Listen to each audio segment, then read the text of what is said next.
জনসংখ্যার বিচারে ভারতের তৃতীয় বৃহত্তম রাজ্য বিহারের 9 বারের মুখ্যমন্ত্রী নীতিশ কুমার তার অসুস্থতা নিয়ে নানা খবর ছড়িয়েছিল এবারের বিধানসভা নির্বাচনের আগেই।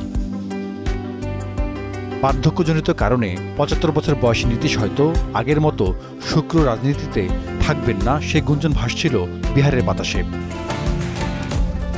হয়তো সে কারণেই সবশেষ ভোটের লড়াইয়ে এনডিএ জোট কাউকে মুখ্যমন্ত্রী পদপ্রার্থী হিসেবে প্রচার করেনি, যদিও বিজেপি শুরু থেকেই বলেছে শরিক জেডিইউ এর প্রধান নীতিশের নেতৃত্বেই নির্বাচনে লড়ছেন তারা।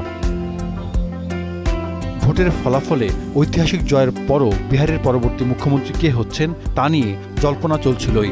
অবশেষে তার অবসান ঘটল। বুধবার পাটনায় জোটের নবনির্বাচিত বিধায়কদের বৈঠক হয়।